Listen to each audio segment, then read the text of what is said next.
खिलाते भी हैं, उसको पिलाते भी हैं, उसको नहलाते भी हैं, उसको सुलाते भी हैं, घंटे घटियाल बजाते भी हैं, उसके सामने नाचते कूदते भी हैं और उसको कोई फर्क नहीं पड़ता है। लेकिन ये जो चेतन परमात्मा ने जो मूर्तियां बनाई है, इसके अगर सुई भी चुभोगे तो उसको पता लग जाता है कि मुझे कोई दुख दे रहा है, ये क्रियाशील है। और परमात्मा इस मूर्ति को जब से बनाना शुरू करता है तब से जैसी मूर्ति रहती है तब तक इसके अंदर ही निवास करता है, कभी छोड़कर नहीं जाता है। और कारीगर जो प्रतिमा बनाता है, चाहे हनुमान जी की बनाए, राम की बनाए, कृष्ण की बनाए, पूरी हुई और दूसरी जगह चला जाता है। ये अंतर जब तक नहीं समझ में आएगा, ये हिंदू समाज गुलामी की ओर बढ़ता हुआ चला जाएगा। आर्य समाज पूर्ण रूप से इस भेद को बताकर और आप जो शुद्ध रूप से चेतन मूर्तियां हैं, इनको किस प्रकार से सुखी रखा जाए, किस प्रकार से इन्हें वापस अपने अस्तित्व का ज्ञान कराया जाए, किस प्रकार से जो दुनिया के अंदर चक्रवर्ती राज्य हमारा हुआ करता था, वेद का ज्ञान जन जन तक पहुंचाया जाता था, गुरुकुल शिक्षा पद्धति पूरे विश्व के अंदर हमारी चलती थी। हमारे यहाँ 7 लाख से ज्यादा गुरुकुल चला करते थे, जिनमें विद्यार्थी विद्या प्राप्त किया करते थे। आप सब लोगों ने सुना होगा सुदामा और कृष्ण उज्जैन के अंदर और गुरुकुल के अंदर संदीपन गुरु के यहाँ विद्या प्राप्त किया करते थे। ये विद्या हमारी हमसे जिस जिस तरीके से दूर होती चली जाएगी, ये सारा मानव समाज दुखी होता चला जाएगा। जब तक वैदिक ज्ञान का होगा नहीं प्रवेश, कहते हैं नरदेव दुख पाए संसार। इस संसार को अगर सुखी करना है तो सत्य ज्ञान को प्रकट करना होगा। और ये प्रतिमा पूजा जो हमारे लिए बहुत बड़ा अभिशाप है, और इसके कारण ही लोग ऊंच नीच का व्यवहार करने लगे। मंदिर में बैठा हुआ पुजारी आप लोगों को अंदर तक नहीं जाने देता है, बाहर रोक देता है। आपके लिए हुए प्रसाद को अंदर दिखावा पाखंड करता है, रखता है और वापस लाकर रख देता है, अपने परिवार को खिलाता है और आप हाथ मलते हुए बाहर आ जाते हो। इसलिए आप लोगों को सोचना होगा, समझना होगा। आपके घर में बैठी हुई जो मूर्तियां हैं उनका सम्मान करना होगा। इसलिए ऋषि दयानंद ने 5 महायज्ञों का प्रावधान किया है। पहला यज्ञ है ब्रह्म यज्ञ, परमात्मा की स्तुति प्रार्थना उपासना जिसे संध्या कहते हैं। उस परमात्मा का धन्यवाद करना जिसने आज का दिन हमको दिया है, जिसने प्राण वायु के रूप में हमको दिया है, जल के रूप में जल दिया है, अन्न के रूप में अन्न दिया है, सूर्य का प्रकाश दिया है और हम सब लोगों को जीने का आज अधिकार दिया है। उस परमात्मा का धन्यवाद करना चाहिए। दूसरा, जिन देवताओं को हम जड़ और चेतन के रूप में जानते हैं, उन जड़ देवताओं की पूजा के लिए हमें यज्ञ का प्रावधान दिया है। हम जिन देवताओं से शरीर को चला रहे हैं, पूरे ब्रह्मांड को चला रहे हैं, वो वायु देवता, जल देवता, अग्नि देवता, पृथ्वी देवता, आकाश देवता, ये 5 देवता हैं जिसके द्वारा ये सारा ब्रह्मांड बना हुआ है। और ये हमारा शरीर जिन 5 देवताओं से बना हुआ है। आज के परिवेश में देखा जाए तो कितना प्रदूषण फैल रहा है। आप तो बड़े सौभाग्यशाली हैं, यहाँ अनेक प्रकार के वृक्ष, अनेक प्रकार की फसलें होती हैं और प्रदूषण कम होता है। दिल्ली, बंबई, कलकत्ता, जयपुर, हैदराबाद, बेंगलोर में जाकर देखो, सांस लेना मुश्किल हो गया है। वो लाखों रुपए रोजीना कमाते हैं लोग, लेकिन वो बीमार हैं, उनका शरीर स्वस्थ नहीं है। इसलिए शरीर को स्वस्थ रखने के लिए, वायुमंडल को शुद्ध रखने के लिए हमें हवन करना चाहिए। ये दूसरा यज्ञ करना चाहिए। तीसरा यज्ञ है माता पिता की सेवा, पितृ यज्ञ के नाम से जाना जाता है। जिनके माता पिता हैं उनकी सेवा करें। और माता पिता की सेवा का सबसे बड़ा है कि हम सुबह उठते ही उनके चरणों में नमस्ते करें, उनसे आशीर्वाद प्राप्त करें। आयु, विद्या, यश और बल की प्राप्ति के लिए माता पिता की सेवा अवश्य करनी चाहिए। जो व्यक्ति बड़ा सौभाग्यशाली है, जो उठते ही माता पिता की सेवा करता है, ये तीसरा यज्ञ है। चौथा यज्ञ है बलवेश देव यज्ञ, जो पशु और पक्षी अन्य योनियां हैं, जो सब हमारे मित्र हैं और हमें बड़ा सुकून देते हैं, अनेकों प्रकार से हमारी मदद करते हैं। सुबह 4 बजे मुर्गा बोलकर हमारे अलार्म का काम करता है। चिड़ियाएं उड़ती हैं, कबूतर उड़ते हैं, वायुमंडल को पंखों से शुद्ध करते हैं। उनके लिए गर्मी का दिन आ गया है, सबसे निवेदन है कोई कर सके तो पानी के परेंडे भरकर जरूर रखें। उनको चुगा जरा थोड़ा थोड़ा जरूर खिलाएं। लेकिन आज उल्टा हो रहा है। आज तो व्यक्ति इन हमारे मित्रों को काट काट कर खा गया और पेट को कम्युनिस्ट कार्ड बना दिया। हम विचार करें ये जितने जितने पशु पक्षी हमारे बीच में होंगे हम उतने उतने सुखी होंगे, और ये हमसे जितने जितने कम हो जाएंगे, हमारे पास नहीं रहेंगे, तो हम उतने उतने दुखी होते चले जाएंगे। आर्य समाज के लोग इन सब 5 यज्ञों को करने के लिए 5वां यज्ञ है अतिथि देवो भव। अतिथि यज्ञ, घर पे कोई आता है उसका सम्मान करना। जैसे अभी हम आप लोगों ने आकर यहाँ जल पिलाया, तिलक लगाया, साफा बनवाया, चाय के लिए भी आग्रह किया, ये अतिथि यज्ञ है। आओ बैठो पियो पानी, मुख से बोलो मीठी पानी, ये सब चीज पैसे से नहीं व्यवहार से आती है, ये मोल नहीं आती है। इसलिए हमारे जीवन में 5 महायज्ञों का होना जरूरी है। आर्य समाज यही कार्य करता है और आप लोगों को जगाने के लिए भी आपके बीच में आया है। हम जड़ और चेतन के अर्थ को समझे, जड़ और चेतन के ज्ञान को धारण करके जड़ की पूजा, ये मकान बनाया है ये जड़ की पूजा है, ये ऊपर से 3 टांगनी ये लोहे जड़ है इसकी पूजा है, हमने नीचे से साफ सफाई करी ये जड़ की पूजा है। लेकिन इस मकान के सामने हाथ जोड़कर खड़े हो जाए तो मेरे खेत में वर्षा करवा देना, मेरे बच्चे की नौकरी लगवा देना, मेरे बच्चे को शादी करवा देना, ये सब अविद्या है। इस अविद्या को दूर करने के लिए आर्य समाज के प्रवर्तक महर्षि दयानंद ने लोगों को बीच में जाकर वेद का संदेश दिया। वेदा महंतम पुरुषम महंतम आदित्य वर्णम तम से परस्ता तुम्हें विनित्याति मृत्यु वेति नान्य पंथा विदते अनाय। अगर हमें अपने जीवन को मृत्यु से, दुखों से, कष्टों से बचाना है तो एक ही रास्ता है और वो रास्ता है ज्ञान का रास्ता। ज्ञान पूर्वक किया हुआ कर्म धर्म बनता है। आज व्यक्ति धर्म के नाम पर कितने कितने झगड़ा करते हैं। कोई कहता है इस्लाम धर्म है, कोई कहता है ईसाई धर्म है, कोई कहता है बौद्ध धर्म है, कोई कहता है जैन धर्म है, कोई कहता है हिंदू धर्म है, कोई कहता है पारसी और यहूदी धर्म है। इनमें से एक भी धर्म नहीं है, ये सब मजहब मंत्र संप्रदाय है जिसके अंदर झगड़ा हो रहा है। धर्म तो सनातन है जो सदा से था।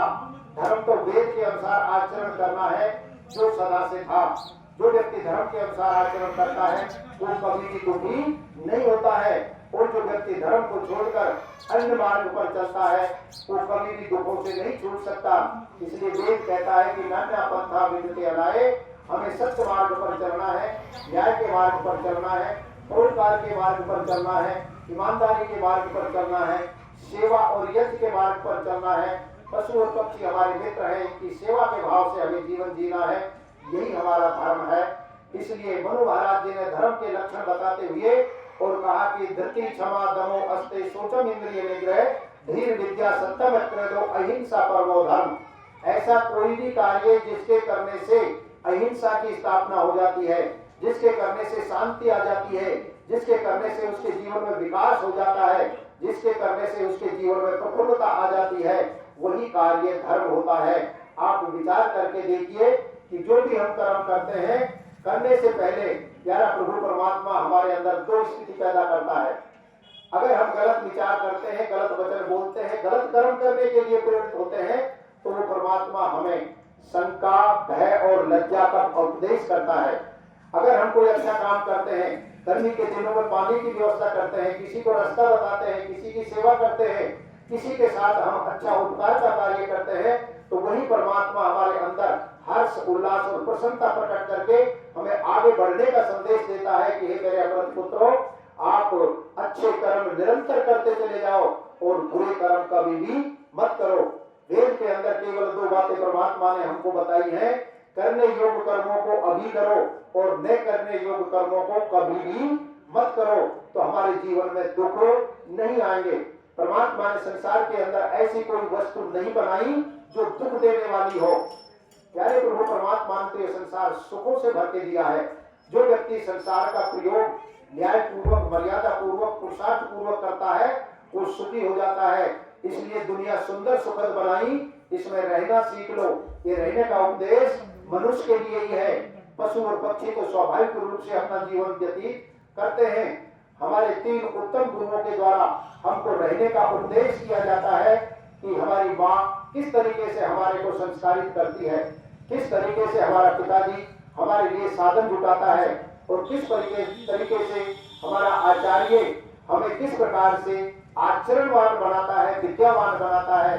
जिसके 3 उत्तम गुरु होते हैं, संसार में वो कभी दुख नहीं पाता और जिसके 3 गुरु नहीं होते हैं, जो संसार में अविद्या, अज्ञान और पाखंड में फंसता है, वो कभी भी सुखी नहीं हो सकता। इसलिए वेदों का संदेश है, हम अपने 3 उत्तम गुरुओं का सम्मान करें।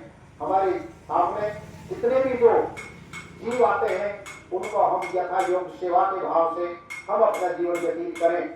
आज समाज के अंदर अनेकों प्रकार से लोगों को बहकाया तो जाता है, लेकिन समझाने के लिए मैं ताल ठोक कर कहता हूँ, केवल और केवल एक संस्था काम करती है जिसका नाम आर्य समाज है। वो वेदों का संदेश देती है और वेद परमात्मा की वाणी है। वेद मनुष्य मात्र के लिए है। वेद के लिए कहीं कोई रूस, अमेरिका, जापान का प्रतिबंध नहीं है कि भारत वालों के लिए वेद है, दूसरे देशों के लिए वेद नहीं है। ये पुरुषों के लिए वेद है, स्त्रियों के लिए नहीं है। ये स्वर्ण वर्ग के लोगों के लिए है, अछूत वर्ग के लिए नहीं है। नहीं, परमात्मा ने सबके लिए वेदों का संदेश दिया है। वेद का अर्थ होता है ज्ञान, ऐसी जानकारी जिससे मनुष्य स्वयं सुखी हो और अन्य को सुखी कर सके। यही वेदों का संदेश प्यारे प्रभु परमात्मा ने पदे पदे हमको दिया है, ऋषियों के माध्यम से दिया है।